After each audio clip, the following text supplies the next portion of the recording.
आखाती देशातील युद्धजन्य परिस्थितीमुळे डांबराचा मोठा तुटवडा निर्माण झालाय आणि त्याचा थेट विकासकांवर परिणाम झाल्याचं वक्तव्य भाजपचे माजी खासदार सुजय विखे पाटील यांनी केलंय।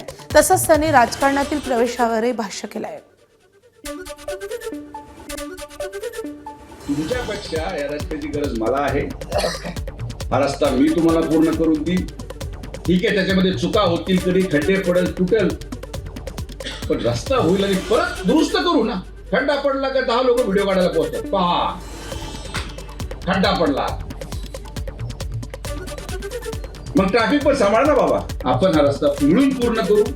तुमच्या वेदना, तुमच्या भावना याचा पूर्णपणे सन्मान करतो। मला कोणाचाही अपमान करायचा नाही। तुमची भूमिका रास्त आहे, पण वास्तविकता देखील या युद्धामुळे असलेली तेलाची परिस्थिती, युद्धामुळे असलेल्या डांबर उपलब्धतेची परिस्थिती, आजही मार्केटमध्ये डांबर उपलब्ध नाही। मेंदूचा डॉक्टर झालो, माझा मेंदू खराब झाला, मी राजकारणात आलो, मी तेव्हा शपथ। आपण शिक्षण घेतलं, आपण लोकांचे मेंदू ठीक करू, पण आपलाच ठीक नाही राहिला।